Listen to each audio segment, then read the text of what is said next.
नमस्कार, मातृभूमि में आप सभी का स्वागत है। आपके साथ मैं हूं प्रतिमा मिश्रा। देश में कोरोना का खतरा लगातार बढ़ रहा है। इस बीच स्वास्थ्य मंत्रालय एक प्रेस कॉन्फ्रेंस कर रहा है। सीधे लिए चलते हैं आपको। नवंबर ऑनवर्ड्स, दिसंबर ऑनवर्ड्स हमने केसेस में 10,000 से अधिक केसेस की संख्या नोट की है। इस कारण से हम सबको यही रिक्वेस्ट करना चाहेंगे कि जिस तरह से ये शार्प इंक्रीज पिछले 3-4 दिनों में नोट किया गया है, उसके तहत एक विजिलेंस की बहुत ज़रूरत है ताकि हम ओवरऑल अपने देश में इन्फेक्शन के स्प्रेड को रोक सकें। अगर हम देश में एक्टिव केसेस की एनालिसिस करें तो हम पाते हैं कि केरला में करीब 25.66% केसेस हैं और महाराष्ट्र में 21.3% केसेस एक्टिव केसेस हैं। यानी कि यह वो दो स्टेट हैं जहां पर 10,000 से अधिक संख्या में एक्टिव केसेस हैं। 3 स्टेट ऐसी हैं जहां पर कि 5,000 से 10,000 के बीच में एक्टिव केसेस हैं और 31 स्टेट अभी भी देश में ऐसी है जहां पर कि 5,000 से कम संख्या में एक्टिव केसेस नोट किए जा रहे हैं। ओवरऑल देश में अगर हम इन्फेक्शन के स्प्रेड को देखें तो पाते हैं कि अभी भी 22 डिस्ट्रिक्ट स्टेट्स में ऐसे हैं, 7 स्टेट्स में, जहां पर कि अधिक केस पॉजिटिविटी नोट की जा रही है। अधिक case positivity is a fact कि वहां पर इन्फेक्शन का स्प्रेड कुछ अधिक संख्या में नोट किया जा रहा है, जिसमें मुख्यतः 8 जिले ऐसे हैं जहां पर कि 10% से भी अधिक वीकली पॉजिटिविटी नोट की गई है, जिसमें 6 जिले मिजोरम से हैं, 1 अरुणाचल प्रदेश से और एक नया जिला वेस्ट बंगाल में कोलकाता, जहां पर कि पिछले हफ्ते 12.5% ओवरऑल केस पॉजिटिविटी नोट की गई है। इसी के साथ ही 14 जिले ऐसे हैं जहां पर कि केस पॉजिटिविटी 5 से 10% के बीच में है, जिसमें मुख्यतः केरला से 6 जिले, मिजोरम से 4 जिले, अरुणाचल प्रदेश से 1 डिस्ट्रिक्ट, असम, झारखंड और मणिपुर से 1 डिस्ट्रिक्ट ईच है। हम स्टेट से संपर्क बनाए हुए हैं और स्टेट को गाइडेंस देते हुए कि किस तरह से हम वहां पर इन्फेक्शन के स्प्रेड को कंट्रोल करें, उसके विषय में कार्य कर रहे हैं। वाइल ओवरऑल हमने देखा है कि देश में अभी भी 13,000 के करीब केसेस आ रहे हैं, फिर भी कुछ एरियाज ऑफ कंसर्न इमर्ज होते हुए दिख रहे हैं जो हम आप लोगों के सामने रखना चाहेंगे, जिसमें मुख्यतः अगर हम देखें तो अगर आप देखें कि महाराष्ट्र में 9 दिसंबर के हफ्ते में ओवरऑल देश की वहां की स्टेट की केस पॉजिटिविटी 0.76% थी, तो हमने देखा है कि वह एक महीने में बढ़कर 2.59% के करीब हो गई है। यानी कि 3.4 times increase in case positivity Maharashtra में नोट की गई है। एक स्थाई पर जहां केस पॉजिटिविटी में वृद्धि हुई है, उसी के साथ ही हमने देखा है कि वहां ओवरऑल जो केस रिपोर्ट हो रहे हैं उसमें भी काफी वृद्धि नोट की गई है। जैसे कि 9 दिसंबर वाले हफ्ते में जब वहां पर 4,463 के करीब वीकली केसेस आ रहे थे, वह ऑलमोस्ट करीब 3 गुना बढ़कर अब 13,220 के करीब केसेस पिछले एक हफ्ते में नोट किए गए हैं। इसी तरीके से अगर हम देखें तो हम पाते हैं वेस्ट बंगाल में भी 1.61% केस पॉजिटिविटी अब बढ़कर 3.1% के करीब हो गई है। यानी कि इन्फेक्शन के स्प्रेड में एक बढ़ोतरी नोट की जा रही है। और साथ ही अगर हम देखें कि जहां 23 दिसंबर वाले हफ्ते में करीब 3,700 के करीब केसेस आए थे, वह पिछले हफ्ते में बढ़कर अराउंड 4,442 केसेस की संख्या नोट की जा रही है। इसी तरह से अगर हम केरला में देखें तो पिछले हफ्ते जहां वहां पर केस पॉजिटिविटी 0.58% थी, उसमें भी एक बढ़ोतरी 0.75% के करीब पिछले एक हफ्ते में नोट की गई है। और इसी के साथ ही केसेस की संख्या में भी एक राइजिंग ट्रेंड नोट किया जा रहा है। दिल्ली का केस अगर हम एनालाइज करें तो हम पाते हैं कि जहां दिल्ली में एक महीने पहले करीब 0.11% केस पॉजिटिविटी थी, वह बढ़कर अब करीब 1% के करीब हो गई है। और साथ ही एक पैरेलल विषय के रूप में हमने देखा कि जहां 9 दिसंबर तक 541 केसेस आ रहे थे, वह ऑलमोस्ट 4.7 टाइम्स बढ़ते हुए अब 2,587 केसेस पिछले एक हफ्ते में नोट किए गए हैं। इसी तरह अगर हम देखें कर्नाटका में पिछले एक हफ्ते में जहां केस पॉजिटिविटी 0.31% थी, उसमें बढ़कर 0.52% हो गई है।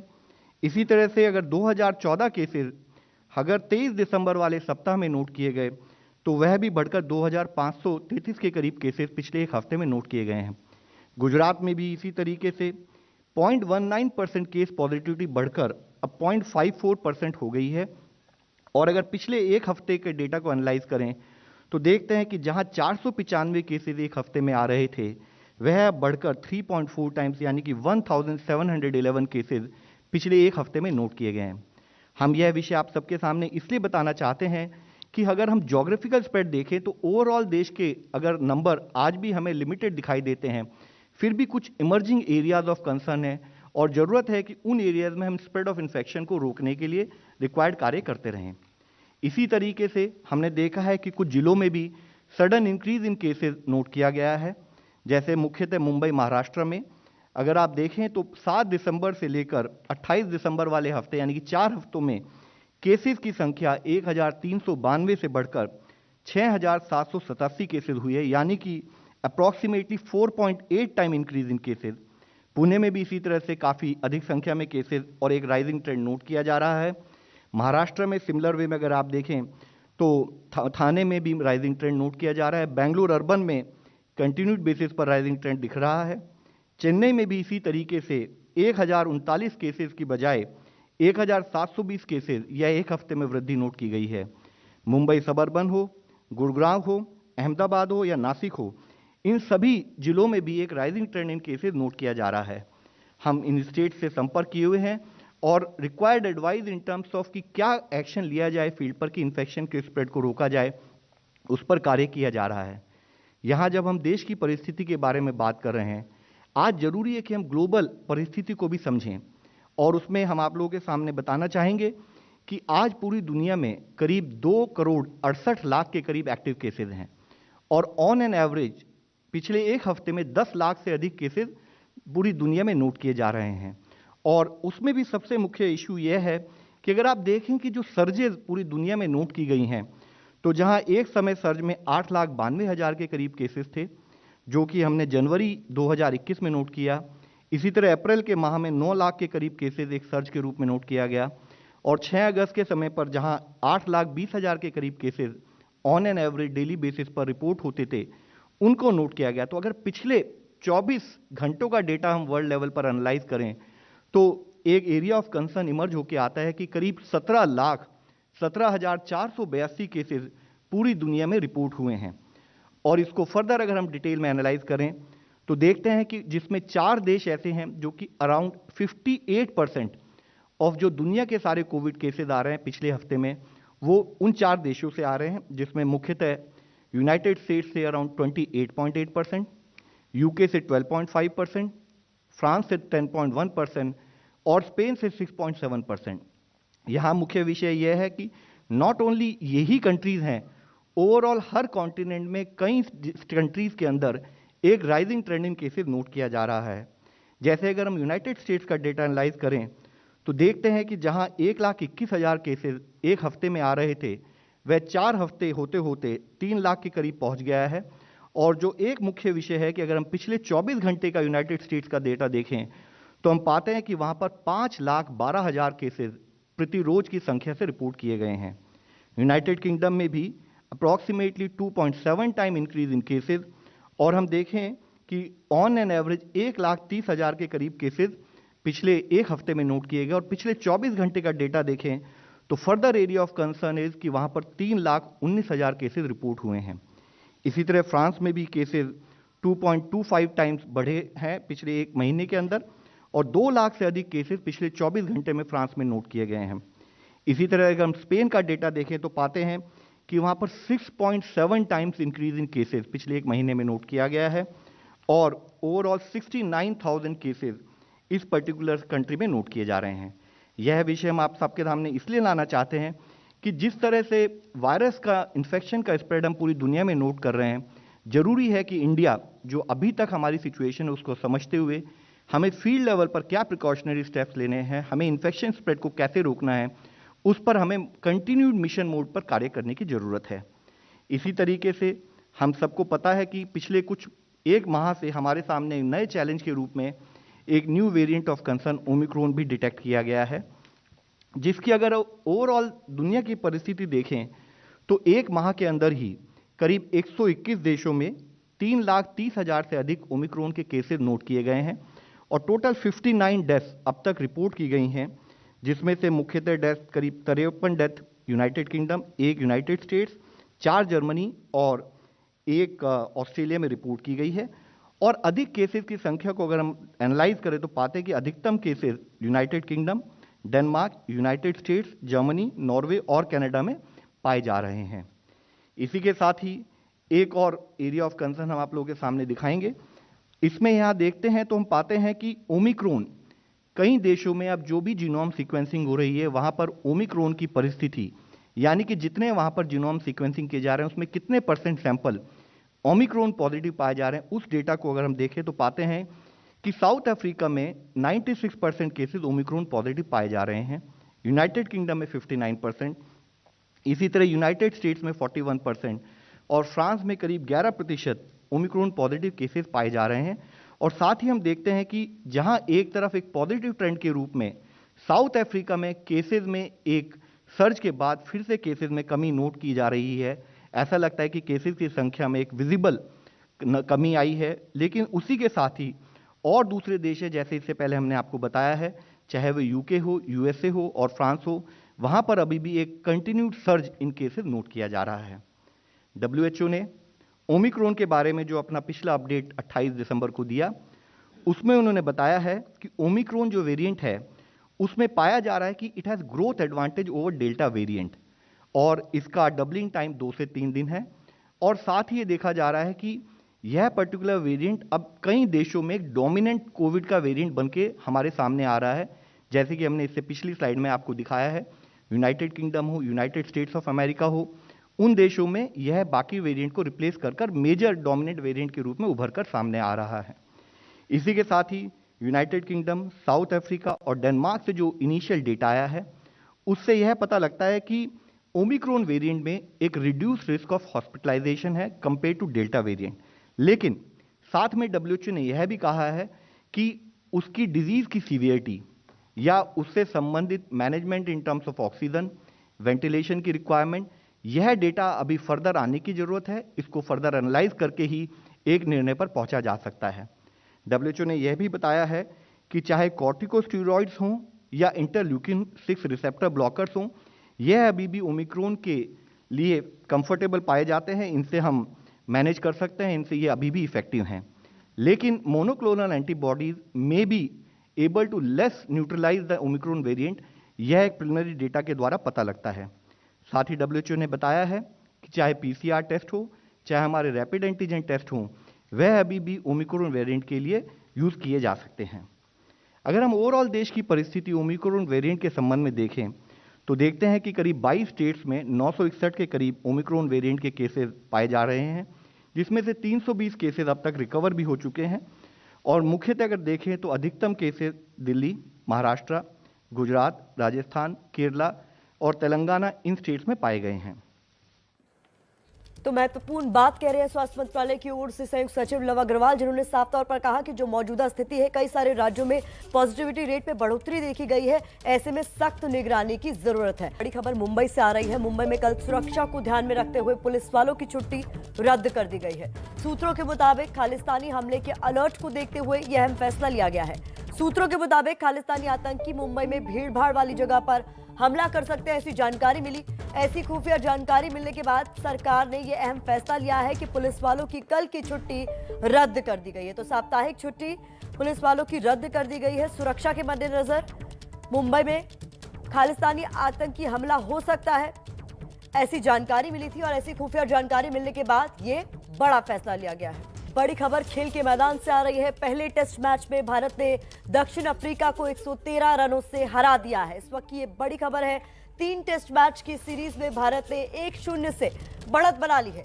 ये पहला मौका है जब सेंचुरियन में भारत को जीत मिली है। दक्षिण अफ्रीका के साथ 3 टेस्ट मैच की जो सीरीज है उसमें 1-0 से भारत ने बढ़त बना ली है। आपको बता दें, लगातार इस मैच में भारत का परफॉर्मेंस शानदार रहा और अब ये पहला मौका है जब सेंचुरियन में भारत को चूंकि जीत मिली है। इससे पहले 2 बार और सेंचुरियन में भारत ने मैच खेले थे, लेकिन दोनों बार हार का मुंह देखना पड़ा था। ऐसे में इस बार अगर सीरीज जीतते हैं तो अपने आप में इतिहास होगा।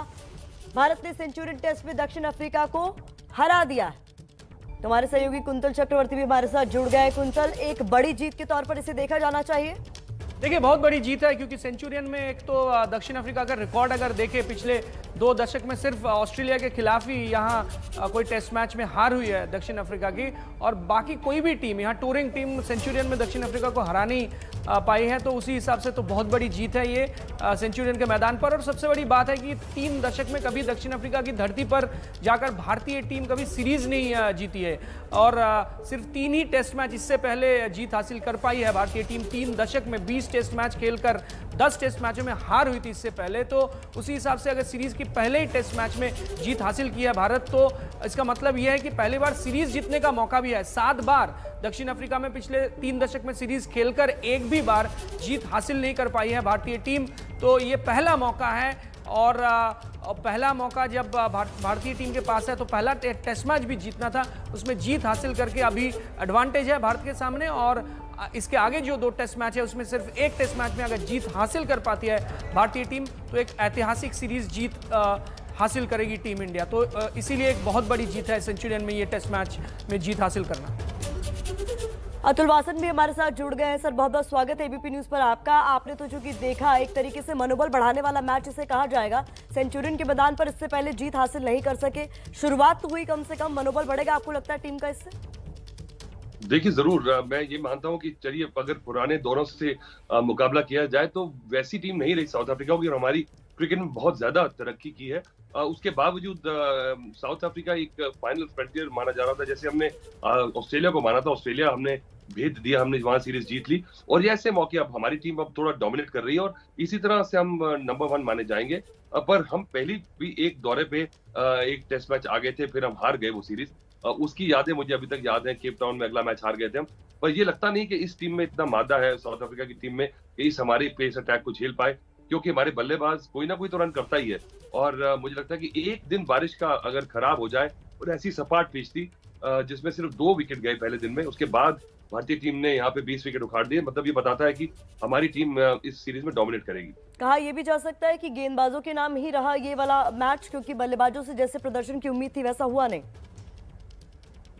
देखिए काफी था, जितने भी उन्होंने रन किए वो काफी थे, और मुझे लगता है इस पिच पे पहले आपने बल्लेबाजी की, मुझे लगता है ऐसा लग रहा था साउथ अफ्रीका को थोड़ी घास है, थोड़ा मूवमेंट है, पर हमने देखा सपाट पिच थी। और उस सपाट पिच को ऐसी नहीं कि खराब हो जाए, जैसे अगर हमारे स्पिनर्स मैच जितवाते हैं भारत में, थोड़ी विकेट थोड़ी खुरदरी हो जाती है चौथे 5वें दिन, ऐसा नहीं हुआ। ऐसी सपाट पिच पे हमारे गेंदबाजों ने उनको धराशायी कर दिया। मतलब हमारा पेस अटैक कहीं बेहतर है, उनकी बल्लेबाजी का स्तर भी काफी नीचे रहा। जीएस विवेक भी हमारे साथ जुड़े हैं। जीएस देखिए प्रतिमा, ये बहुत बड़ी जीत है, और बड़ी जीत इसलिए क्योंकि पूरा 1-2 दिन जो दूसरा दिन का खेल है वो पूरा बारिश की वजह से धुल चुका है, और 5वां दिन का पहला ही सेशन है, यानी कि 3.5 दिनों में टीम इंडिया ने ये टेस्ट मैच जीता है। और जितनी अच्छी गेंदबाजी हम हमेशा बात करते हैं कि साउथ अफ्रीका में अगर हम अभी तक जीत नहीं पाए, वो सिर्फ इसलिए जीत नहीं पाए क्योंकि हमारे पास कभी ऐसा बॉलिंग अटैक नहीं था। लेकिन अब हमारे पास, जैसे अतुल भाई ने कहा भी, कि एक ऐसा बॉलिंग अटैक है कि भले हमारी टीम जो है अगर 200 के नीचे आउट हो जाती है दूसरे इनिंग में, तो हमारे पास इतना मादा है, हमारे अटैक में इतना दम है कि हम उस टीम को उससे भी और कम में आउट कर सकते हैं। परफेक्ट टेस्ट मैच नहीं था ये टीम इंडिया के लिए, लेकिन बहुत अच्छा स्टार्ट कि 3.5 दिन में आपने साउथ अफ्रीका को हरा दिया। इससे हमें कोई लेना देना नहीं है कि साउथ अफ्रीका की टीम सबसे अच्छी टीम नहीं है, ये वो टीम नहीं है जो होती थी, इसके पास वो गेंदबाज नहीं है जो पहले होते थे। लेकिन फैक्ट यही है कि आज तक कभी हमने सेंचुरियन में टेस्ट मैच नहीं जीता है, जो अब हम जीत चुके हैं, और अब तक हमने कभी साउथ अफ्रीका में सीरीज नहीं जीता है, जो इस बार हम जरूर जीतेंगे। प्रतिमा जी, जीएस विवेक, अगर आप भी अतुल से कुछ सवाल करना चाहें तो आप पूछ सकते हैं। अतुल भाई, मैं बस आपसे यही पूछना चाह रहा हूं कि इससे आगे अब आप टीम इंडिया को आगे जाते हुए क्या देखोगे? क्या आपको लग रहा है कि अजिंक्य रहाणे, चेतेश्वर पुजारा जिनके रन नहीं हुए, उनको आप हटा के आपके पास हनुमा विहारी है और आपके पास श्रेयस अय्यर है, उनको आप जगह दोगे, या आप कहोगे कि नहीं, विनिंग कॉम्बिनेशन है, अच्छा टेस्ट मैच खेला है, 3.5 दिन में टेस्ट मैच जीते, उसके बाद अब इस टीम में कोई और खामियां नहीं निकालनी चाहिए? नहीं, मुझे लगता नहीं। मुझे लगता है कि हमें जैसे ऑस्ट्रेलिया है ना, रूथलेस टीम है, वैसे हमें बनना चाहिए। क्योंकि अगर आप की जो प्रॉब्लम चल रही है, देखिए हमारी तरक्की क्यों हुई है क्रिकेट में, क्योंकि हमारे 8 टूर्स जो हैं, हमारे पास 2-2, 3-3 टीमें इतनी जबरदस्त हैं कि आप अगर उन लड़कों को आगे नहीं चांस देंगे तो उनके करियर वहीं खत्म हो जाएंगे। आपने काफी लंबा एक्सटेंड दे दिया, और तभी क्वालिटी बढ़ेगी कि आप कोई से बड़ा प्लेयर अगर अपने स्तर पे अगर आप देखिए पहले अगर आप 50 की औसत थी, अगर आप 35-40 पे आ रहे हैं तो ये नहीं कि आप अपनी पुराने लॉरल्स के ऊपर अपनी टीम में रखेंगे, क्योंकि आपके नीचे की आपकी जो पीढ़ी तैयार है।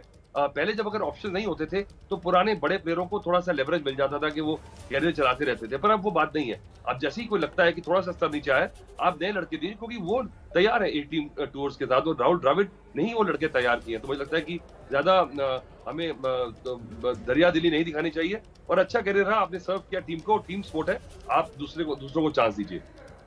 यहाँ राहुल द्रविड़ एक पहला टेस्ट मैच जीते थे सेंचुरियन में बतौर टेस्ट कप्तान, और अब सेंचुरियन में बतौर कोच भी वो जो पहला मैच खेले हैं as a coach of team India, उस जगह पे वहां पर वो टेस्ट मैच जीत चुके हैं। और विराट कोहली पहले भारतीय कप्तान बने हैं जिन्होंने 2 बॉक्सिंग डे टेस्ट मैच, जैसे कि ये बॉक्सिंग डे टेस्ट मैच था टीम इंडिया के लिए, वो मुकाबले फिलहाल जीते हैं। 3 मैच की सीरीज है प्रतिमा, 3 मैच की सीरीज में 1-0 की बढ़त बहुत अहम रखती है, यानी कि अब यहां से आप कम से कम एक इतने स्ट्रांग होल्ड पे आते हो कि बाकी जो 2 टेस्ट मैच हैं उसमें जो ऑपोजिशन टीम है यानी कि दक्षिण अफ्रीका की टीम वो बैकफुट पे रहेगी। फिलहाल साउथ अफ्रीका एक ग्रीन टॉप विकेट नहीं दे सकती है, क्योंकि अब उनकी बैटिंग हमारी बैटिंग से खराब है, हमारा बॉलिंग अटैक उनके बॉलिंग अटैक से ज्यादा बेहतर है। और अब अगर आप पाटा विकेट देते हैं तो यहां पर साउथ अफ्रीका के पास वापस कमबैक करने के लिए कोई ऑप्शन नहीं है, टर्निंग ट्रैक साउथ अफ्रीका में बनता नहीं है, यानी कि यहां पर बहुत क्लियरली एडवांटेज टीम इंडिया। प्रतिमा, तो टीम इंडिया की जीत कैसे रही साउथ अफ्रीका पर, एक नजर उस पर भी डाल लीजिए। तो सेंचुरियन के मैदान में टीम इंडिया की पहली जीत है, बेहद अहम हो जाती है। तो जीत के हीरो कौन है वो भी स्क्रीन पर आप देख रहे हैं, राहुल, शमी और इसके अलावा बुमराह। क्यों? क्योंकि इन्होंने 146 रन बनाए, शमी ने 8 विकेट झटके और बुमराह ने भी 5 विकेट लिए। तो कुल मिलाकर सेंचुरियन में जीत के हीरो ये रहे। दोनों पारियों में मिलाकर राहुल ने 146 रन बनाए, शमी ने 8 विकेट झटके और बुमराह ने भी 5 विकेट लिए। एक बार फिर से अपने मेहमानों के पास ही जाना चाहूंगी और कुंतल आपका रुख करना चाहूंगी। मोहम्मद शमी के प्रदर्शन की भी बात होनी चाहिए फिर।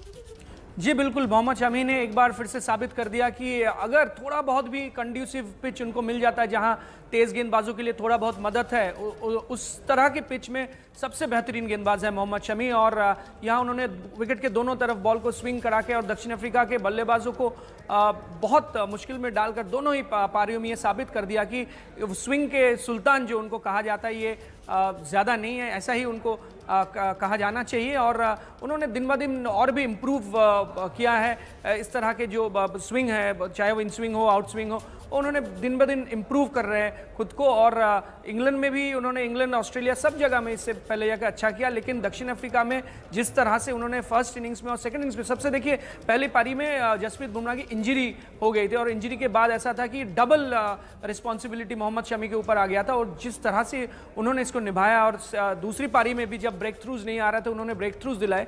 तो सब मिलाकर हाँ, मोहम्मद शमी ने साबित कर दिया कि वाकई इस समय टेस्ट क्रिकेट में वो भारत के नंबर 1 बॉलर है। बहुत बहुत शुक्रिया आप सभी का इस चर्चा में शामिल होने के लिए। तो सेंचुरियन में जो 3 मैचों की सीरीज है उसके पहले मैच में भारत ने शानदार जीत हासिल की है। उम्मीद करते हैं कि प्रदर्शन टीम इंडिया एक बार फिर से दोहराएगी। चुनावी राज्य मणिपुर लिए चलते हैं। मणिपुर में भी आने वाले दिनों में विधानसभा के चुनाव होने हैं। बीजेपी अध्यक्ष जेपी नड्डा आज मिशन मणिपुर पर है। मणिपुर के कक्चिंग में जेपी नड्डा ने कांग्रेस पर हमला बोलते हुए कहा कि कांग्रेस ने मणिपुर को क्या दिया। कक्चिंग में नड्डा ने और क्या कुछ कहा, सुनवाते हैं।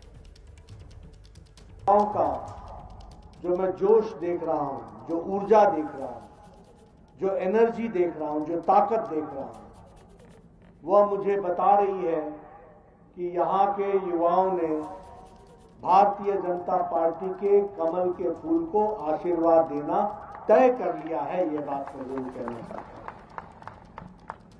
हम सब जानते हैं कि युवा ऊर्जा से भरा होता है, एनर्जी से भरा होता है, युवाओं में टैलेंट होता है, कैपेबिलिटी होती है, और कैपेबिलिटी को, सामर्थ्य को उतारने की ताकत होती है। और वह, जैसे हमारे प्रधानमंत्री जी कहते हैं कि युवा भारत का भविष्य है, ऐसे युवाओं को मैं नमन करता हूं और उनसे प्रेरणा लेता हूं। आप ही हमारी आशा है, आप ही हमारी ताकत है, और आपके माध्यम से हम देश में और मणिपुर में मोदी जी की आशाओं को, मोदी जी के विचार को, सपनों को, उसको हम साकार कर पा रहे हैं। तो आप युवा शक्ति के कारण कर पा रहे हैं, इसको भी हमको ध्यान में रखना चाहिए। हम जानते हैं यहाँ बहुत ही प्रसिद्ध कहावत है, नॉन पॉक थोंग होगी, यानी कि जो आजादी का रास्ता है वह आजादी का रास्ता पूर्व से शुरू होता है और उसका गेटवे है और रास्ता है तो वो मणिपुर का है, ऐसा कहा गया है। और इसको आजाद हिंद फौज ने, नेताजी सुभाष चंद्र बोस ने इसको पूरा किया।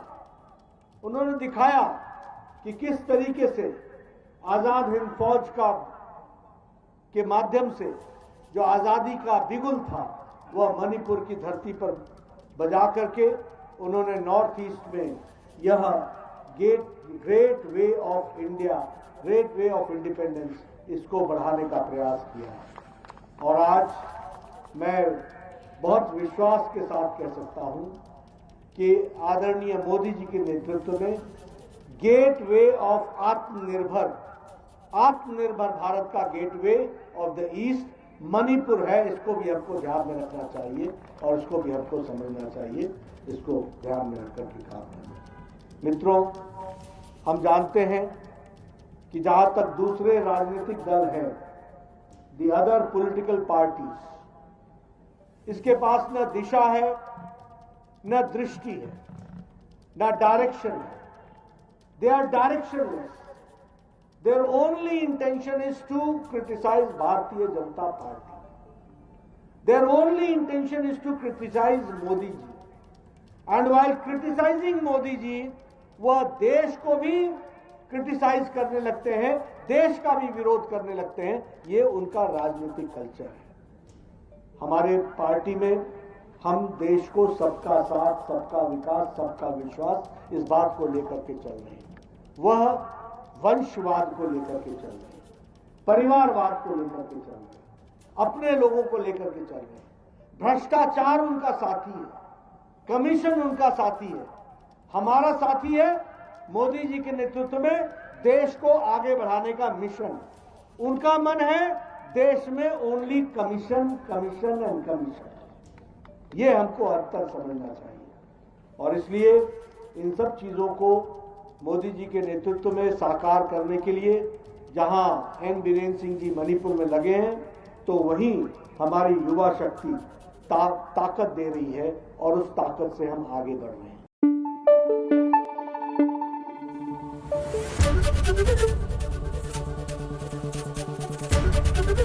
एबीपी न्यूज आपको रखे आगे।